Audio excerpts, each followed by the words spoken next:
Awalnya adem ayem aja nih di bulan pertama Aisyah reset. Beberapa bulannya nih HP-nya Bobby tuh rusak nih katanya Aisyah. Yang pasti Bobby tuh berinisiatif nih untuk benerin HP-nya di salah satu mall di kotanya. Curiganya tuh gimana? Perubahan sikap Bobby ke Aisyah yang awalnya manis jadi pahit banget. Dari yang perhatian jadi cuek. Dan yang gongnya ketika Bobby ulang tahun. Bukalah ya kan Aisyah foto yang diupload Bobby bulan Januari. Ada yang nge-like, tapi Aisyah feeling kok cuma foto ini yang di-like? Ya, dikepoin lah kan sama Aisyah. Awalnya Aisyah tuh tetap berpositif thinking. Ya udahlah, mungkin mereka tuh hanya berteman aja, nggak lebih dari teman. Tapi di hatinya Aisyah ada feeling yang aneh. Akhirnya putuslah tuh hubungannya Bobby dan Caca yang dipikir bakal berakhir, tapi ternyata masih lanjut.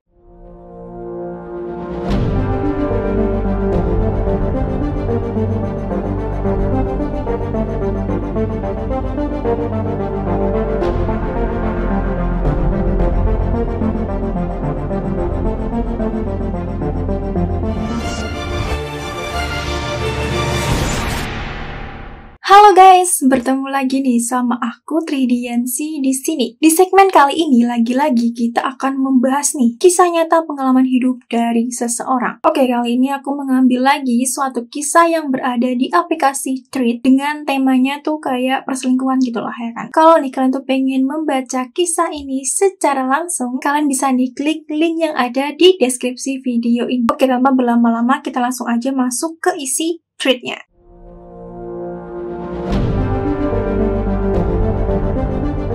Ini untasan untuk 18++ yang belum menikah atau OTW menikah nih. Disarankan jangan baca dan ini hanya untuk berbagi cerita saja. Ini sebenarnya kisah nyata seorang teman dari si pemilik akun Threads ini. Nah, si pemilik akun Threads ini kita sebut saja namanya Fitri ya. Sedangkan temannya Fitri kita sebut saja namanya Aisyah. Aisyah merupakan ibu rumah tangga. Juga sama nih seperti Fitri. Dan resign bekerja dengan alasan mengurus anak yang masih bocil. Awalnya Aisyah tuh happy-happy aja nih ketika resign dan bisa fokus mengurus anak dan suaminya. Tapi suatu ketika semua berubah. Ya pastinya, kalian tahu pastinya ya kan. Si suaminya bermain api atau selingkuh di belakang Aisyah. Suami Aisyah kita sebut saja namanya Bobby ya di sini. Kenapa Aisyah tuh happy aja ketika dia tuh resign? Ya karena yang pertama, Bobby ini tanggung jawab secara finansial semua gajinya. Bonus dan lain-lainnya tuh kayak masuk ke rekeningnya Aisyah semuanya. Jadi mungkin ini membuat Bobby merasa tanggung jawabnya sudah usai. Lalu Bobby dapat uang dari mana nih ketika selingkuh ya kan? Pasti kan selingkuh kan membutuhkan dana pastinya ya kan? Bobby ini selain bekerja, dia juga pengusaha yang bisa dibilang maju di kota tersebut. Awalnya adem ayem aja nih di bulan pertama Aisyah reset.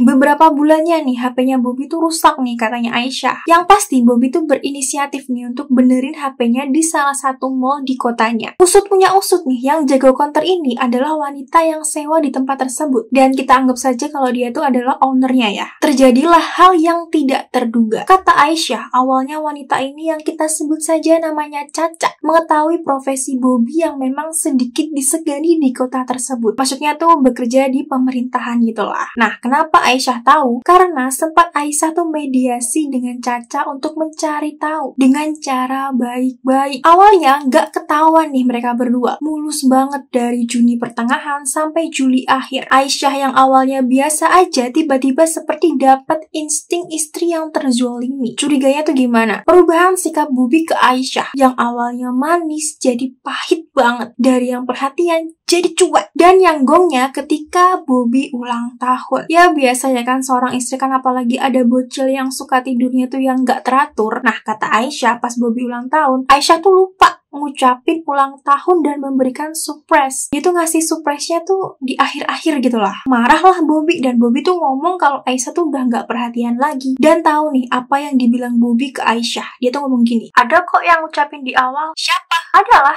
Nah, disitulah nih awal mulanya. Akhirnya di bulan Agustus, Aisyah mulai mencari nih informasi dengan membuka foto lama mereka di IG-nya Bobby. Karena beberapa bulan itu, Bobby tuh kayak sering upload video dengan kalimat motivasi atau pujian tapi ditujukan kepada seseorang. Yang sebelumnya Bobby tuh jarang banget update kayak gituan. Jadi sering update IG dan story. Mungkin Aisyah udah feeling ya kan di sini. Bukalah ya kan Aisyah foto yang diupload Bobby bulan Januari. Ada yang nge-like, tapi Aisyah feeling kok cuma foto ini yang di-like. Ya, dikepoin lah kan sama Aisyah. Dan di akunnya cewek tersebut ada uploadan si cewek menggunakan barang yang mirip seperti kepunyaannya Bobby pada bulan Juli pertengahan. Dikulik-kulik lah ya kan. Ada juga nih foto yang diupload Bobby pakai barang tersebut. Klop ya kan di sini. Dan di sini dikonfirmasi lah ya kan ke Bobby. Bobby tuh menolak, dan yang gongnya Bobby ini nge-unfollow akunnya Caca. Tambah menggebu-gebu ya kan Aisyah. Ono opo ini ya kan Mas? Coba ternyata. Kita perpendek aja nih ceritanya.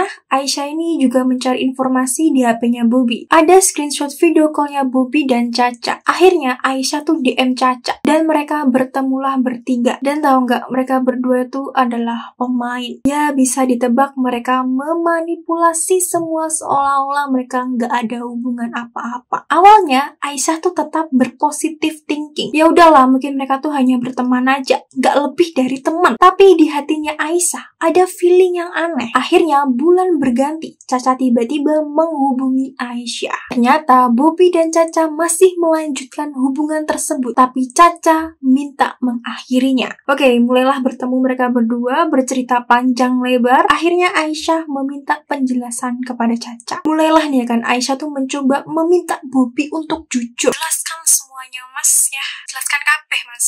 Bisa ditebak, tidak ada kejujuran. Bobby bilang tuh Caca yang suka sama dia, ngejar-ngejar dialah, mau ngerusak rumah tangga mereka, dan lain sebagainya. Memang ya, dasar laki-laki. Beberapa kali Aisyah bertemu dengan Caca, dengan aduan yang sama. Bobby masih mengganggu. Dan apa yang dilakukan Aisyah? Aisyah bukalah album foto yang di privat. Ternyata ini yang ditakuti Caca. Ada yang bisa tebak gak di sini? Ada 2 video mereka sedang berhubungan badan. Jelas terpampang mukanya Bobby dan Caca. Dan ada foto Caca tanpa sehelai pakaian pun. Fitri yang mendengar ceritanya Aisyah tuh kayak kesamber petir gitu katanya dia. Saya juga bacanya juga gitu sih. Ya oke lah, lanjut ya kan. Bukan main nih Bobby. Dibangunkanlah ya kan si Bobby ini. Berantemlah mereka di depan anaknya mereka. Bobby ketakutan jika foto dan video tersebut tersebar. Tapi lagi-lagi Aisyah, dia mediasi dengan Bobby. Menanyakan video itu dan foto tersebut. Menyalahkan dirinya sendiri. Bertanya kurangnya dia tuh di mana. Dan mungkin Aisyah di sini tuh kayak sudah depresi. Dan Bobby berjanji tidak akan melakukan hal tersebut lagi. Allahu Akbarnya ya, di sini Aisyah tuh memaafkan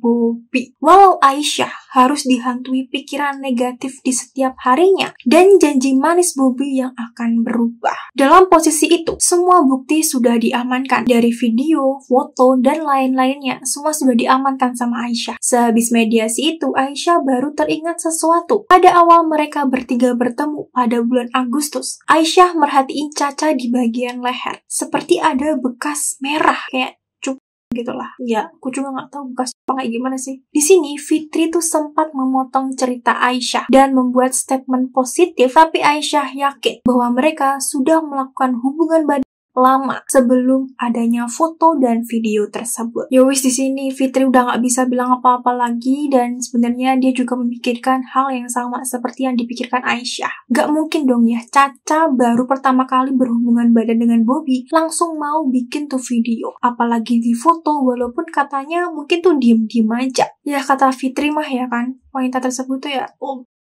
nggak tahu tuh bakal gue sensor apa kagak ya. Dihubungi lah ya kan Caca di WA nih sama Aisyah. Di posisi ini Aisyah sudah tahu nih nomor WhatsApp-nya Caca. Mungkin karena malu ya kan, Caca akhirnya mengaku kalau memang mereka sudah melakukan hubungan badan. Oh iya, pertemuan terakhir sebelum video tersebut, Caca ini meminta tolong Aisyah ngomong ke orang tuanya. Ya, ibunya lah ya, supaya jangan ganggu Caca lagi. Karena, ya bener, Caca ini ada gebetan baru, guys. Jadi Bobby hanya dianggap sebagai ATM berjalannya aja. Dihubungilah ya kan ibunya Caca ini. Awalnya chatnya baik-baik aja. Memang di sini tuh ya Aisyah tuh baik banget gak sih? Di sini kita alurnya maju mundur ya guys. Maafkan ya guys, karena memang Tweetnya gini, kenapa Bobby bisa kenal ibunya Caca padahal beda kota? Karena kata Aisyah, Bobby pernah bertemu orang tuanya bersama Caca. Mungkin iming-iming mau dinikahin nih di sini. Udah tuh akhirnya ibunya ditelepon sama Aisyah, ceritalah tentang suaminya, anak dan lain-lainnya ke ibunya Caca. Ya taulah ya kan, ibunya tuh pasti akan membela anaknya yang jelas-jelas dia tuh salah sebenarnya di sini. Bilanglah yang anaknya baiklah, akhlaknya baiklah. Dan pas denger ini dari Aisyah, rasanya tuh Fitri tuh pengen telepon balik emaknya Caca. Udah oke, clear ini semua ya kan. Tapi kenapa Aisyah nggak cerita masalah video dan foto? Karena ya si Aisyah ini sudah janji sama si Caca gak mau bahas itu ke emaknya. Padahal ya, nih Aisyah udah screenshot chat ibunya dengan Bobby. Kalau ibunya dukung Bobby dengan Aisyah, dengan catatan anaknya dijaga baik-baik. Emang ya drama hidup nih, ya Allah. Oke lanjut. Akhirnya putuslah tuh hubungannya Bobby dan Caca. Yang dipikir bakal berakhir, tapi ternyata masih lanjut. Video itu dirincian dibuat tanggal 19 September dan gongnya awal bulan Oktober. Tuh Bobby beliin cang buat Caca, digosenin pula ke kosannya Caca. Ampe hafal nih Aisyah dengan mereknya sama bentuknya tuh cang. Yang ada talinya, mungkin kalau lagi berhubungan biar lebih menantang gitu ya. Fantasinya orang beda-beda ya, bukan sama aku juga. Kenapa tahu nih? Ya Aisyah buka nih HP-nya Bobby. Aisyah ini sebenarnya lebih dari detektif guys. Dia hafal saking insting istri sah yang menyala. Dah tuh sebulan tuh Aisyah pura-pura aja nggak tahu. Dan ya bener November Desember masih berlanjut hubungan asmara dua insan di madu zina tersebut. Terus gimana nasib gebetan barunya Caca? Ya gitu ya kan, namanya juga pemain ya. Intinya bermain adil. Soalnya kata Aisyah, Caca itu pinter banget manipulasi. Sedangkan Bobby juga sama kayak gitu. Intinya mereka berdua munafik lah ya kan. Desember Bobby beliin gelang Caca. Charger HP-nya Caca digosen Bobby ke kantornya. Dan Januari anaknya Aisyah kena sakit kronis. Inilah titik balik Bobby bener-bener sadar menurutnya Aisyah. Anak kesayangannya mereka menjadi bumerang dari tingkahnya Bobby. Jujur Fitri udah nyaranin buat pisah. Tapi ya anak mereka bener-bener butuh orang tua yang utuh. Mungkin anaknya trauma dengan pertengkaran mereka. Ya segitu aja nih treatnya. Ceritanya tuh gini aja. Dan Fitri juga menuliskan nih pesan untuk Aisyah. Dan untuk temanku, jujur aku salut dengan perjuanganmu. Walaupun aku anggap kamu kurang pintar. Tapi yang lebih kurang aku kasih jempol 1000. Dari banyaknya cerita, lu bener-bener ibu yang kuat. Aku yakin suatu saat kalian bahagia dan anak kamu sebagai pelindung. Peluk jauh untuk istri-istri sah yang berjuang untuk keluarganya dan yang udah berpisah. Kamu ibu yang hebat. Semangat. Oke, pesan hidup apa sih yang bisa kita ambil dari kisah ini?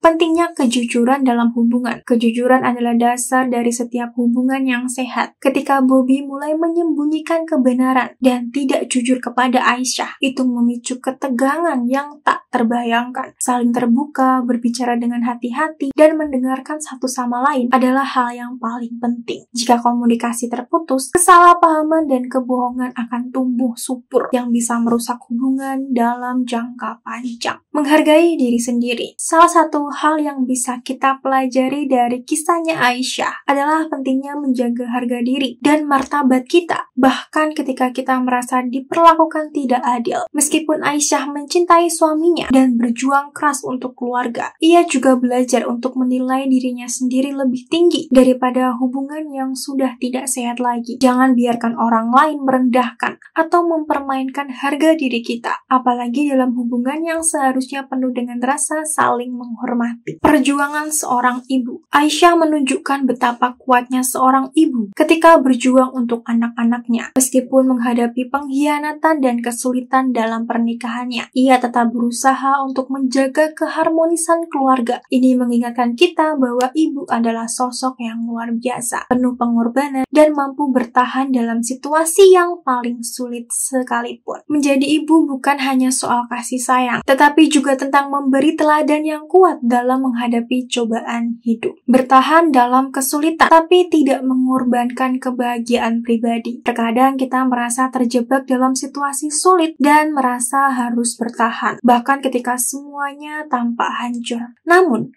penting untuk ingat bahwa kebahagiaan pribadi kita sangatlah penting. Aisyah bertahan dengan berbagai cara untuk menjaga keluarganya tetap utuh. Tapi di saat yang sama, ia juga berhak untuk memilih kebahagiaan dan kedamaian hatinya. Tidak ada yang salah dengan memilih untuk keluar dari hubungan yang sudah terlalu rusak. Meskipun itu bukan keputusan yang mudah. Sadar akan tanda-tanda ketidaksetiaan. Dalam hubungan, seringkali ada tanda-tanda kecil yang bisa menunjukkan adanya ketidaksetiaan atau masalah dalam komunikasi. Aisyah mulai merasakan perubahan sikap Bobby yang awalnya perhatian kemudian menjadi cuek. Ketika kita merasa ada yang tidak beres dalam hubungan, jangan abaikan perasaan itu. Terkadang insting kita memberitahu kita lebih banyak daripada yang bisa dijelaskan dengan kata-kata. Peka terhadap perasaan dan perubahan dalam hubungan bisa membuat kita memilih keputusan yang terbaik. Pentingnya memiliki dukungan sosial. Salah satu hal yang bisa Aisyah lakukan adalah mencari dukungan dari orang lain di saat ia merasa terjebak dalam situasi yang sulit. Aisyah mencoba untuk membuka komunikasi dengan orang luar, termasuk dengan Caca dan Bobby. Dukungan dari teman, keluarga, atau bahkan konselor bisa memberi kita perspektif baru dan membantu kita memilih masalah dengan lebih objektif. Kita tidak perlu menghadapi kesulitan sendirian. Menghadapi pengkhianatan dalam hubungan sangatlah menyakitkan dan kita bisa merasa hancur. Namun dari cerita ini kita bisa belajar bahwa menghadapi pengkhianatan bukan berarti kita harus menyerah dan membiarkan diri kita hancur. Aisyah meskipun merasa terluka, tetapi dia tetap berusaha untuk menghadapi situasi dengan kepala dingin. Memaafkan adalah keputusan pribadi dan itu tidak berarti kita harus melupakan atau mengabaikan apa yang telah terjadi, tetapi lebih kepada melepaskan beban emosi dan memberikan ruang untuk penyembuhan diri. Pesan terakhir dalam setiap kisah hidup, apapun yang kita jalani, kita selalu dihadapkan pada pilihan. Terkadang kita memilih untuk bertahan dan berjuang, dan terkadang kita memilih untuk melepaskan dan mencari kebahagiaan. Yang terpenting adalah selalu menghargai diri kita sendiri, mendengarkan insting kita, dan tahu kapan waktu untuk maju ataupun mundur demi kebaikan diri kita dan orang-orang yang kita cintai. Oke, sampai situ aja perjumpaan kita kali ini. Bagaimana pendapat kalian mengenai cerita ini? Komen di kolom komentar ya guys. Oke, sebelumnya terima kasih banget buat kalian yang sudah nonton video aku sampai akhir. Dan terima kasih banget buat kalian yang sudah memberikan saran dan juga kritik mengenai beberapa kesalahan aku yang menurut kalian tuh nggak cocok. Dari saran dan kritik kalian, akan aku gunakan sebagai evaluasi diri aku sendiri untuk menjadi yang lebih baik lagi dan bisa memberikan tontonan yang menarik dan juga bermanfaat buat kalian. Kalau nih kalian ada ide atau mungkin kalian pengen nih menceritakan pengalaman hidup kalian dan aku bawakan di channel YouTube ini, boleh banget kalian kirim cerita kalian di akun email aku yaitu tridiansi502@gmail.com. Kalau aku ada salah-salah kata, mohon dimaafkan. Aku Tridiansi.